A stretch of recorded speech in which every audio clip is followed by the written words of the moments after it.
जय हिंद। आशा करते हैं कि आप सभी स्वस्थ और मस्त होंगे और आप एसएस क्लासेस के साथ जुड़कर अपनी तैयारी को बेहतरीन ढंग से कर रहे होंगे। तो आइए एसएस क्लासेस के साथ कर दीजिए शिक्षा क्रांति की शुरुआत। तो आइए हम लोग स्टार्ट करते हैं। आज का जो टॉपिक है उसका नाम है नाइट्रोजन चक्र।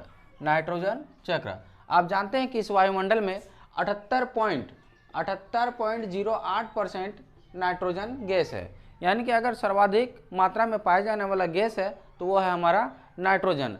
लेकिन क्या इस नाइट्रोजन का उपयोग सभी जीव जंतु पेड़ पौधे इसका सीधे उपयोग कर सकता है? तो नहीं, नाइट्रोजन का उपयोग हम लोग सीधे रूप में नहीं कर सकते हैं, जबकि इसकी मात्रा हमारे वायुमंडल में सबसे ज़्यादा है।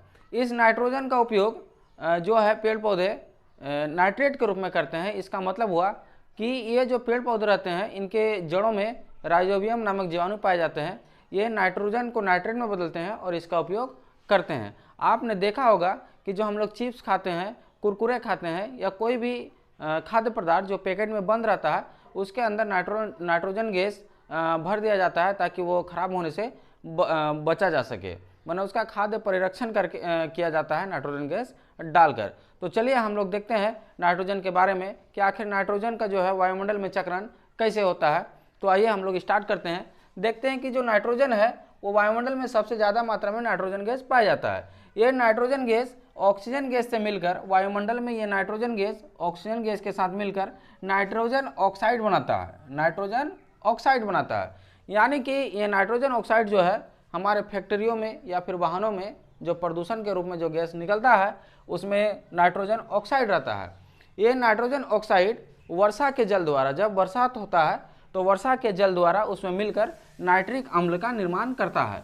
ये नाइट्रोजन ऑक्साइड वर्षा जल के साथ मिलकर नाइट्रिक अम्ल का निर्माण करता है और ये नाइट्रिक अम्ल को जो है ये पौधे की जड़ों में राइजोबियम नामक जीवाणु पाया जाता है। ये नाइट्रिक अम्ल को नाइट्रेट में बदलता है, नाइट्रिक अम्ल को नाइट्रेट में बदलता है और ये पौधों में प्रोटीन के रूप में स्टोर हो जाता है। जैसे कि कोई भी दलहनी वाला पौधा है या लेग्यूम जड़ों वाला पौधा, उसके जड़ों में राइजोबियम जीवाणु पाया जाता है। ये नाइट्रोजन का उपयोग सीधे नहीं करते हैं बल्कि नाइट्रोजन को नाइट्रेट में बदलते हैं और प्रोटीन के रूप में, जैसे कि हम लोग दाल का उपयोग करते हैं तो इस दाल में प्रोटीन के रूप में स्टोर हो जाता है।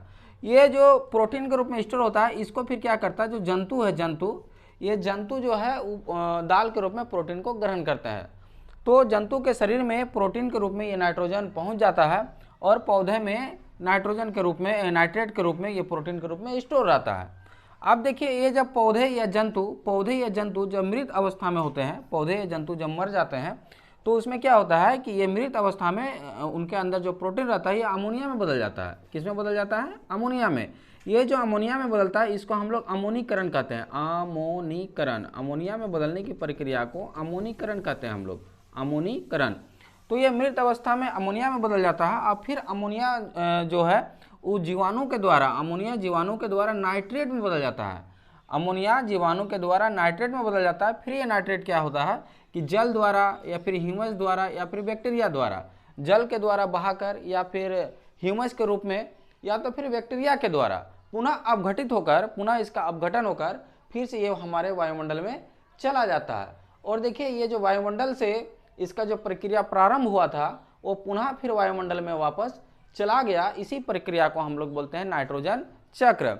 ये 8वीं बोर्ड परीक्षा के लिए काफ़ी महत्वपूर्ण है। यदि आप अपना नोटबुक नहीं निकाले हैं तो फिर अपना नोटबुक निकाल लीजिए और हाथों में कलम पकड़ लीजिए और इसको नोट डाउन कीजिए, क्योंकि यहाँ जो हमने लिखे हैं कि नाइट्रोजन चक्र का जो डिफिनेशन लिखा हुआ है इसी से परीक्षा में क्वेश्चन रहेंगे। तो देखिए, नाइट्रोजन का वायुमंडल से मृदा, पौधे तथा जंतु में परिवहन की संपूर्ण प्रक्रिया को नाइट्रोजन चक्र कहते हैं।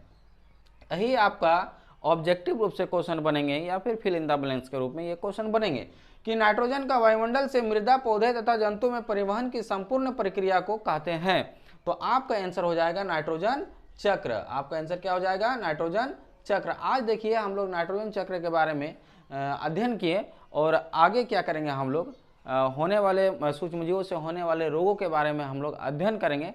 तब तक के लिए आपको फिर से एक बार जय हिंद।